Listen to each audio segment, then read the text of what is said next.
जमीन भारताची पण कब्जा पाकिस्तानचा. पाकिस्तानने अनधिकृतपणे कब्जा केलेला भाग म्हणजेच POK, पाकिस्तान ऑक्युपाइड काश्मीर. याबद्दल तुम्हाला नव्याने सांगायला नको, पण याच POK मध्ये एक जबरदस्त आंदोलन पेटलेलं आहे. अनेक नागरिक तिथे रस्त्यावर आलेला आहे. हा आकडा जवळपास 1.5 लाखाच्या घरात आपल्याला दिसून येतो. 1.5 लाख नागरिक रस्त्यावर आहे ना, म्हणजे अर्थातच काहीतरी महत्वाची घटना त्या ठिकाणी घडलेली असेल. पाकिस्तान सरकारने किंवा पाकिस्तानने त्यांचं दमन करण्याचा सुद्धा प्रयत्न केलेला आहे, परंतु नागरिक रस्त्यावर उतरलेले आहे आणि हा अधिक जास्त चर्चेचा विषय बनलेला आहे. भारताची नेमकी काय भूमिका राहिलेली आहे हे सुद्धा आपण या व्हिडिओच्या माध्यमातून बघणार आहोत, यावर चर्चा करणार आहोत. So hello aspirants, welcome to all. मी प्रतीक कुमार स्वागत करतो तुम्हा सर्वांचं पुन्हा एकदा एओनाइसच्या युट्यूब प्लॅटफॉर्म वरती. POK मध्ये आंदोलन का पेटलं, भारताची भूमिका काय हे आपण बघणार आहोत. पण तत्पूर्वी तुम्ही जर राज्यसभेसाठी तयारी करत असाल तर उत्तर लेखन झिरो टू हिरो हे पुस्तक मार्केटमध्ये अवेलेबल आहे. राज्यसेवेच्या मुख्य परीक्षेसाठी आन्सर रायटिंग हा एक महत्वाचा भाग आहे. त्याच अनुषंगाने सर्व मार्गदर्शन मी या पुस्तकामध्ये केलेलं आहे. निश्चितच तुमचे मार्क्स वाढवून देणार आहे हे पुस्तक तुमच्यासाठी ठरवू शकतं. मार्केटमधून खरेदी करून घेऊ शकता. चला आता बातमी नेमकी काय आहे, तर जम्मू काश्मीर जॉईंट अवामी ऍक्शन कमिटी यांनी एक आंदोलन केलेलं आहे. लोकल रेसिडेंट्स यांच्या ज्या डिमांड आहे की subsidy on electricity, flour and restoration of civil liberties. तो हे कुठे झालेलं आहे, मुझफ्फराबाद, रावलकोट आणि मीरपूर. हे मी तुम्हाला मॅपमध्ये दाखवणारच आहे की नेमकं हे प्रकरण कुठं सुरू आहे. ठीक आहे, ही पाकिस्तानची आर्मी आपल्याला त्या ठिकाणी त्यांना कंट्रोल करण्याचा प्रयत्न करताना दिसतं, त्यांचं दमन करण्याचा प्रयत्न दिसत आहे. त्यानंतरही जनता का विद्रोह अधिक तेज, दमन के बावजूद 1.5 लाख प्रदर्शनकारी हे रस्त्यावर आलेले आहे आणि त्यांनी आपलं आंदोलन सुरू ठेवलेलं आहे. आणि यामुळेच हा POK अजून चर्चेत आलेला आहे. मग भारत सुद्धा काही प्लान करतोय का POK परत मिळवण्यासाठी? हा सुद्धा आता येणाऱ्या काळात आपल्यासाठी एक महत्वाचा भाग असेल. भारताची भूमिका नेमकी कशा पद्धतीची असणार आहे येणाऱ्या काळामध्ये हे सुद्धा आपल्याला दिसून येईल. अशा पद्धतीने अनेक आंदोलनकारी रस्त्यावर उतरलेले आहेत, अनेक कार्यकर्ते आपल्याला त्या ठिकाणी रस्त्यावर आलेले दिसतात आणि त्यांनी हे आंदोलन अजून तीव्र स्वरूपाचं केलेलं आहे. हा भारताचा मॅप आहे. आपला प्रिय देश भारत, इथे आपल्याला जम्मू काश्मीर दिसतो आणि इथे लडाख दिसतो. एका बाजूने आपल्याला इकडे चायना आहे, तर दुसऱ्या बाजूने इकडे पाकिस्तान आहे आणि इकडला जम्मू काश्मीर मधला जो काही भाग आहे तो पाकिस्तानच्या ताब्यात आहे, ज्याला आपण POK म्हणतो. आणि इकडला जो काही भाग आहे तो चायनाच्या ताब्यात आहे, ज्याला आपण अक्साई चीन म्हणून ओळखतो. ठीक आहे, सो हा एक महत्वाचा भाग आहे, मॅपमधून तुमच्या लक्षात आलेला असेल. या मॅपमध्ये अजून तुम्हाला चांगल्या पद्धतीने समजायला येईल. हा बघा, हा इकडे पाकिस्तान आहे. ठीक आहे, आणि हा जो रिजन आहे हा मुझफ्फराबाद आणि इथे हा जो मीरपूर आहे आणि हा जो ग्रीन पट्टा आपल्याला या ठिकाणी दिसतो त्याला आपण काय म्हणतो, आझाद काश्मीर, किंवा त्या पट्ट्या रिजनला आझाद काश्मीर म्हणून ओळखलं जातं. आणि हा जो पूर्ण अख्खा काही रिजन आहे इथे पाकिस्तानचा आपल्याला दावा दिसून येतो, ज्याला POKचा भाग म्हटलं जातं. आणि जे मी तुम्हाला सांगितलं की अक्साई चीन हा जो इथला भाग आहे जो पाकिस्तानने चायनाला दिलेला होता, सो हा सुद्धा चायनाच्या ताब्यात आहे. परंतु आपण मॅप मध्ये अजूनही दावा सोडलेला नाही किंवा या भागावर आपला दावा सोडलेला नाही. आपण हा कम्प्लिटली मॅप भारतामध्ये दाखवतो किंवा भारताचा मॅप आपण कम्प्लिटली दाखवतो. हा रिजन आपण सोडलेला नाही. आय होप की हे आंदोलन कुठे सुरू आहे तुमच्या लक्षात आलेलं असेल. आता नेमकं प्रकरण काय आहे, तर पाकिस्तान ऑक्युपाइड काश्मीरमध्ये नेमकं काय घडत आहे, तर रावलकोट, मुझफ्फराबाद आणि मीरपूर इथे मोठ्या प्रमाणावर हे आंदोलन सुरू झालेलं आहे, ज्याचं नेतृत्व JAAC म्हणजे जॉईंट अवामी ऍक्शन कमिटी यांनी ते घेतलेलं आहे. आंदोलनाचं नेतृत्व केलेलं आहे. आंदोलनकर्ते आणि जे काही सुरक्षा दल आहे यामध्ये संघर्ष झालेला आहे आणि अनेकांचे तिथे जीव सुद्धा गेलेले आहे, अनेक जण तिथे ठार झालेले आहे. आणि म्हणून मग हा मुद्दा UN मध्ये सुद्धा न्यायला पाहिजे अशा सुद्धा चर्चा आपल्याला त्या ठिकाणी दिसून येतात. अनेक भागांमध्ये इंटरनेट निर्बंध, म्हणजे हे तर आपलं ठरलेलंच आहे की जेव्हा अशा प्रकारचे काही आंदोलन होते, सो मग ते भारतात असू दे, पाकिस्तानमध्ये असू दे किंवा अजून इतर कुठे असू दे, इंटरनेट सेवा हे बंद करणं हे अतिशय जास्त महत्वाचं असतं. शेकडो कार्यकर्त्यांना त्या ठिकाणी अटॅक केल्याच्या बातम्या आलेल्या आहे आणि 12 विधानसभाच्या जागांच्या प्रतिनिधित्वाबाबत सुद्धा हा वाद आहे. हा 12 जागांचा काय नेमका प्रॉब्लेम आहे ते सुद्धा आपण समोरच्या स्लाइडमध्ये डिस्कस करणार आहोत. 2024 मध्ये वीज दर, महागाई आणि गव्हाच्या ज्या किमती आहेत, तो तिथले जे स्थानिक आहेत त्यांना अतिशय जास्त प्रमाणात प्रॉब्लेम त्या ठिकाणी पाहायला मिळत होते. जगण्याच्या रिलेटेड काही प्रॉब्लेम होते, ज्या काही जीवनावश्यक वस्तू आहे, ज्या वस्तू जीवनाचा भाग आहे, जगण्याचा भाग आहे, त्याच्या विरोधात हे आंदोलन सुरू झालेलं होतं आणि आता त्या आंदोलनाने तीव्र स्वरूप प्राप्त केलेलं आहे. तर या आंदोलनाची सुरुवात कुठून झालेली होती, तर आर्थिक प्रश्नांपासून या आंदोलनाची सुरुवात झालेली होती. ठीक आहे, कशा पद्धतीनं?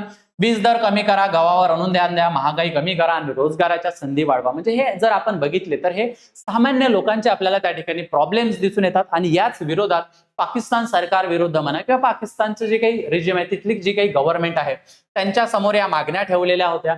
या मागण्या त्यांच्या कदाचित पूर्ण झालेल्या नसतील, त्याच अनुषंगाने त्यांनी हे आंदोलन उभं केलेलं आहे. 2024 मध्ये सुरू झालेली ही चळवळ सुरुवातीला जीवनावश्यक जे खर्च आहे तो कंट्रोलमध्ये यायला पाहिजे आणि आर्थिक अडचणी विरोधातील हे जन आंदोलन उभारण्यात आलेलं होतं स्थानिकांच्या प्रश्नांना घेऊन. मग आता लोकांचा संताप अजून नेमका कशावर आहे?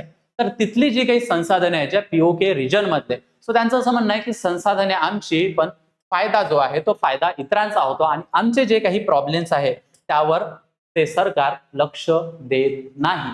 आणि याच अनुषंगाने परत एक महत्वाचं काय की असं जर आंदोलन पीओके मध्ये सुरू झालेलं असेल तर भारताच्या दृष्टिकोनातून सुद्धा खूप महत्वाचं आहे.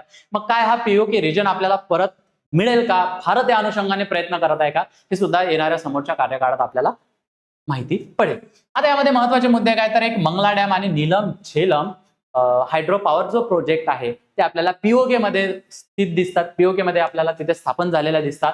सो स्थानिकांचा आरोप काय आहे? तर वीज निर्मिती जी आहे ती पीओके मध्ये होते, पण त्याचा जो लाभ आहे तो मुख्यतः इतर प्रदेशांनी घेतलेला दिसून येतो आणि स्थानिकांना जे मग आहे तर ते महाग वीज त्यांना, आणि त्यांची जी डिमांड आहे, त्यांचं जे आंदोलन आहे ते सुद्धा यालाच घेऊन होतं की स्थानिकांचे जे प्रॉब्लेम आहे, त्यांचे जे मुद्दे आहेत, त्यामधला एक मुद्दा हा होता की जी वीज महाग आहे ती सुद्धा कमी झालेली पाहिजे आणि ज्या काही मर्यादित सुविधा आम्हाला मिळतात त्यामध्ये काय करायला पाहिजे? इन्क्रीज करायला पाहिजे किंवा त्या सुविधा आम्हाला मिळायला पाहिजे स्थानिकांना. सो अशा पद्धतीचे जे संसाधन वाटप आहे आणि विकासातील जो असमतोल त्या पीओके रिजनला घेऊन राहिलेला आहे, ती एक भावना या आंदोलनाचा एक प्रमुख भाग मानला गेलेला आहे.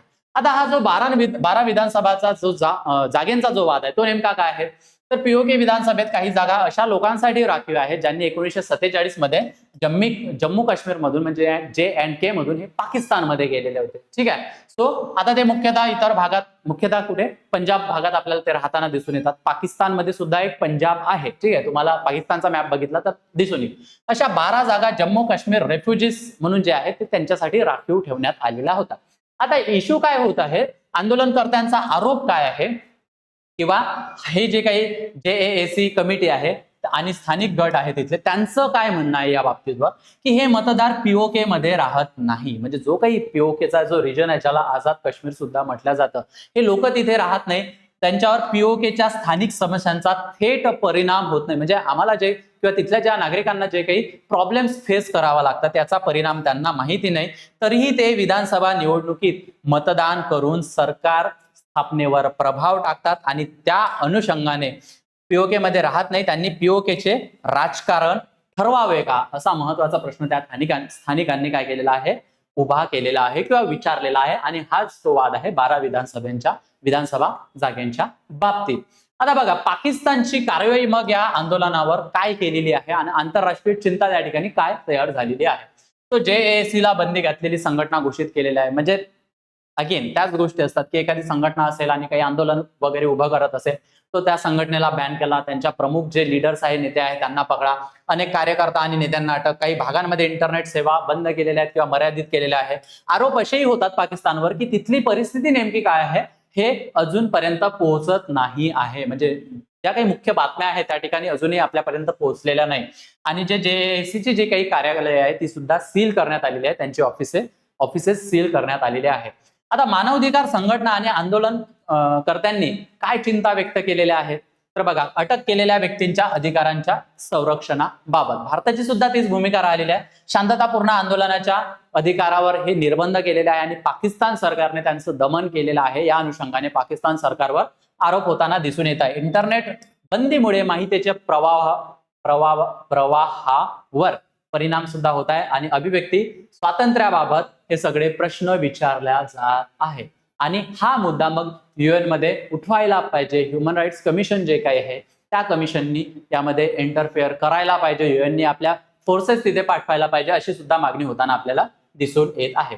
मग आता भारताची अधिकृत किंवा ऑफिशियल भूमिका काय आहे या बाबतीत?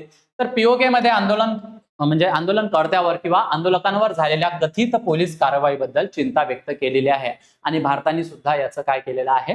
याबद्दल नाराजी व्यक्त केलेली आहे किंवा भारताने सुद्धा काय केलेलं आहे, पाकिस्तानला धारेवर धरलेला आहे. पाकिस्तानवर मानवाधिकार उल्लंघन आणि पोलीस क्रोर्य म्हणजे पोलीस जे त्यांची ब्रुटॅलिटी आहे यावर सुद्धा आरोप झालेले आहे आणि तिथं जो काही रक्त वाहल्या जात आहे, जो नागरिकांना ठार करण्यात येत आहे त्या संघर्षामध्ये, तो याचं सुद्धा खंडन त्या ठिकाणी केलेलं आहे किंवा याबद्दलचा विरोध त्या ठिकाणी केलेला आहे. म्हणजे पाकिस्तानने खंडन केलेलं आहे. आपण आंतरराष्ट्रीय लेवलवर किंवा भारताच्या अनुषंगाने आपण ती भूमिका घेताना आपण दिसून येतो. पाकिस्तान भारतावर दोष टाकण्यासाठी फेक न्यूज आणि दिशाभूल करणारी माहिती पसरवत असल्याचा सुद्धा भारताने पाकिस्तानवर आरोप केलेला आहे. हा एक महत्वाचा भाग त्यामध्ये आहे. आणि फेक न्यूज बद्दल तुम्हाला माहित आहे की न्यूज नेमकी कुठली राहते आणि कुठली ऑथेंटिक न्यूज राहते आणि फेक न्यूज कुठली राहते त्याचा काय म्हणतात याला सेग्रिगेट करून ओळखणे हे खूप कठीण गोष्ट असतं. सो भारताने आपल्या इकडून काय केलेलं आहे, पाकिस्तानवर हा सुद्धा आरोप लावलेला आहे आणि या अनुषंगाने भारताची एक भूमिका आपल्याला दिसून येते. आंतरराष्ट्रीय समुदायाने पाकिस्तानला पीओके मधील जो कथित गैरप्रकार सुरू आहे त्यासाठी पाकिस्तानला जबाबदार धरण्यात यावे आणि पाकिस्तानला फाईलवर घेण्यात यावे, त्या अनुषंगाने भारताने आपली भूमिका घेतलेली आहे. तिथल्या स्थानिकांचं काय प्रोटेक्शन, त्या स्थानिकांना प्रोटेक्शन देण्यात यावं, त्या स्थानिकांच्या अधिकारांचं जे उल्लंघन आहे ते थांबवण्यात यावं, अशा पद्धतीने भारताने भूमिका घेतलेली आहे आणि एक सॉफ्ट कॉर्नर त्यांच्यासाठी आपल्याकडे आहे. सो पुढील भविष्यात मग हा पीओके आपल्या भारतामध्ये सामील होणार का, त्या अनुषंगाने सुद्धा आता आपल्याला चर्चा होताना दिसून येईल. आय होप हा टॉपिक तुम्हाला समजला असेल. तुम्हाला कसा वाटला, व्हॉट डू यू थिंक, तुमचं यावर मत काय आहे आणि पीओके आपल्या भारतामध्ये आला पाहिजे का, त्याबद्दल तुम्ही मला कमेंट करू शकता. आणि एक प्रश्न ठेवलेला आहे, भारताच्या अधिकृत भूमिकेनुसार पीओके म्हणजे काय, ऑप्शन्स एकदा बघून घ्या, त्याचं उत्तर मला कमेंट सेक्शन मध्ये द्यायला विसरू नका. आणि तुम्ही जर राज्यसेवेसाठी तयारी करत असाल तर समर्पण नावाची बॅच आम्ही लॉन्च केलेली आहे, जी 29,999 रुपये इतक्या माफक दरात तुमच्यासाठी अवेलेबल आहे, ज्यामध्ये लाईव्ह प्लस रेकॉर्डेड स्वरूपाची ही बॅच असणार आहे. यामध्ये बघा प्रिलिम्स प्लस मेन्स सर्वात महत्वाचं लाईफ टाइम व्हॅलिडिटी या बॅचची असणार आहे. Basic to advance NCERT coverage, answer writing practice, PYQ analysis, study notes, test series plus 1-to-1 mentorship सुद्धा तुम्हाला अवेलेबल असणार आहे. तुम्हाला काय करायचं आहे, माझा कुपन कोड यूज करायचा आहे प्रतीक सर म्हणून आणि या बॅचवर भरघोस डिस्काउंट मिळवायचा आहे. सोबत मी माझा नंबर तुमच्याशी शेअर करत आहे. तुम्हाला जर काही क्वेरीज असतील, काही तुम्हाला कॉन्टॅक्ट करायचा असेल किंवा काही गायडन्स हवा असेल, निसंकोचपणे मला कॉन्टॅक्ट करू शकता. तेव्हा ऍप्लिकेशन डाउनलोड करायला विसरू नका. गुगल पे आणि ऍप स्टोअरला अवेलेबल आहे, ज्यामध्ये आहे notes, NCERT, state books, current affairs, mind map, syllabus, quiz, बऱ्याच गोष्टी आहेत. हा QR कोड स्कॅन करा आणि एव्हनॅसच्या टेलिग्राम चॅनलला जॉईन करा. इथे तुम्हाला अपडेटेड माहिती आणि PDF स्वरूपातील नोट्स अवेलेबल होतील. ऍडमिशन ओपन झालेले आहेत, त्यासाठी मी तुम्हाला संपर्क आणि वेबसाईट सुद्धा देत आहे. निश्चित तुम्ही तिथे जाऊन व्हिजिट करू शकता, कॉन्टॅक्ट करू शकता. आय होप हा टॉपिक तुम्हाला आवडला असेल. तुम्हाला कसा वाटला मला कॉमेंट सेक्शन मध्ये सांगा. सध्या इथेच थांबूया, पुन्हा भेटूया एका नवीन टॉपिक सोबत लवकरच. थँक्यू.